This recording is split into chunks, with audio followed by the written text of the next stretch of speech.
হ্যাঁ, আজকে আমি একটি পদ্যের ক্লাস নিয়ে এসেছি। দেখো, প্রত্যয় কিভাবে মনে রাখবে। প্রত্যয়ের কিন্তু সব থেকে কঠিন ব্যাকরণের বাংলা এবং সংস্কৃত প্রতিটি বিষয়ের ক্ষেত্রে দুটো বিষয়। প্রত্যয় কিন্তু খুব গুরুত্বপূর্ণ একটা ব্যাকরণের কঠিন জিনিস, যেটা ছাত্রছাত্রীদের ভয়ের একটা কারণ এই প্রত্যয় নিয়ে।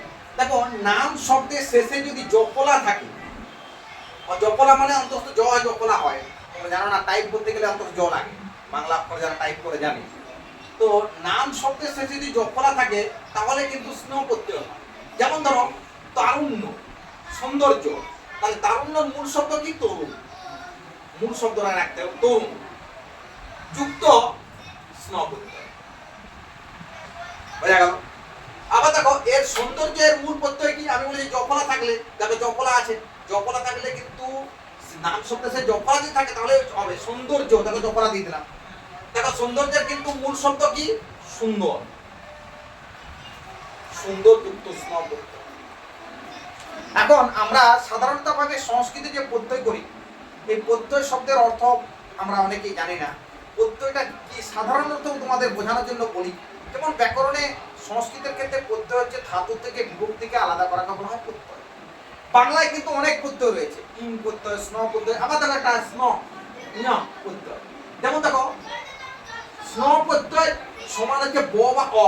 ব অব যদি থাকে, যেমন মানব, ব ব, এই ব থাকলে কিন্তু এই পদ্যটা হয়। যেমন মানব শব্দের কিন্তু এই ব যদি থাকে, এই ব এবং লাঘ, এখানে কিন্তু মনে রাখতে হবে মানবের কিন্তু মনু হয়ে যাবে, হস্যুর একটা আগমন হবে, এটা মনে রাখতে হবে ভাবে।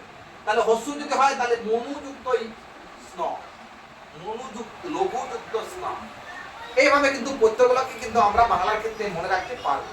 এইভাবে যদি আমরা ভালোভাবে শিখি প্রত্যয়গুলো কিভাবে নিয়ম, সেই নিয়মগুলোকে মনে রাখলে আস্তে আস্তে এইরকম প্রত্যয়ের অনেক প্রত্যয় রয়েছে বাংলায়, তাহলে আমরা এগুলোকে আয়ত্ত করতে পারবো।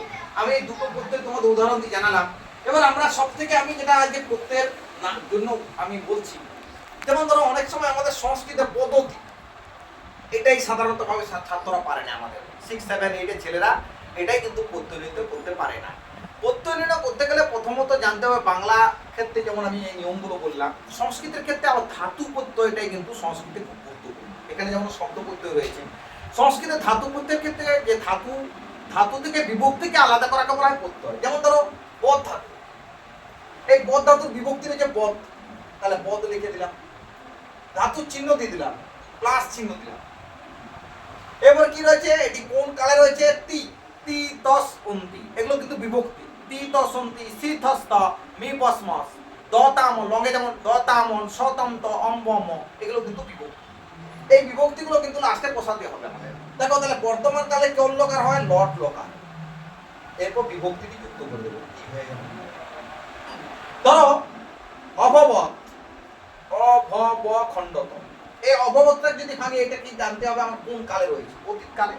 কোন ধাতু স্টার্টিং রূপ? ধাতুটা স্টার্টিং রূপটা মনে রাখতে হবে। ধাতু কি? না ভূ ধাতু। মূল ধাতু কিন্তু স্টার্টিং রূপ নয়, মূল ধাতুটাকে মনে রাখতে হবে কোন ধাতু থেকে এটা এসেছে। যেমন মনে করো আমার ওচ্ছদ, ওচ্ছদ অনেক সময় আছে, এটা পড়ে যাও ওচ্ছদ, তাহলে ওচ্ছদ কোন ধাতু থেকে এসেছে?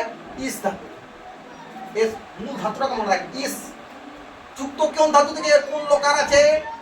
লং লকার, কারণ এটা অতীত কালে রয়েছে লং লকার যুক্ত দয় শব্দ, যুক্ত না দেওয়ার দরকার নেই। দতামন শতম দচ্ছদ, উচ্চতাম উচ্ছন। তেমনি অভবত, হু যুক্ত লং, অতীত কাল লং দয় শব্দ, দ খণ্ডত যুক্ত বর্ণ হচ্ছে, দয় শব্দ যুক্ত বর্ণ খণ্ডত হয় এখানে ব্যাকরণে। দতামন স্বতন্ত্র অম্বম। এইভাবে যদি আমরা বাংলা এবং সংস্কৃতের ব্যাকরণ থেকে ছোট ছোট করে আমরা প্রতিদিন যদি একটু করে আমরা আয়ত্ত করার চেষ্টা করি, তাহলে ছাত্রছাত্রী তোমরা কিন্তু এই ব্যাকরণের প্রত্যয় তোমাদের কাছে কিছুই নয়, তোমরা অতি সহজে বাংলা এবং সংস্কৃত প্রত্যয়কে শিখে ফেলবে। কারণ আমরা যদি একদিনে কোনো জিনিসকে যদি আমরা অত্যধিক শিখতে চাই, একদিনে পুরো বই পড়ি, ফুটিয়ে পড়লাম, তাতে কিন্তু শেখা যায় না ব্যাকরণ। যদি ছোট ছোট এইভাবে তোমরা নিয়মগুলোকে যদি ফলো করো, নিয়মগুলোকে শেখো, তাহলে এরকম ক্লাস পেতে গেলে আমার ইউটিউব চ্যানেলটি অবশ্যই সাবস্ক্রাইব করবে এবং এই ক্লাসগুলো দেখবে। তাহলে দেখবে তোমরা অত্যন্ত উপকৃত হবে যে এই ধরনের ব্যাকরণ প্রত্যয় বলো, সন্ধি বলো, কারক বলো, তোমাদের কাছে কিন্তু অতি সহজ হয়ে যাবে। আজকে এখানেই ক্লাসটি করবো, পরবর্তী ক্লাস আবার নিয়ে আসবো।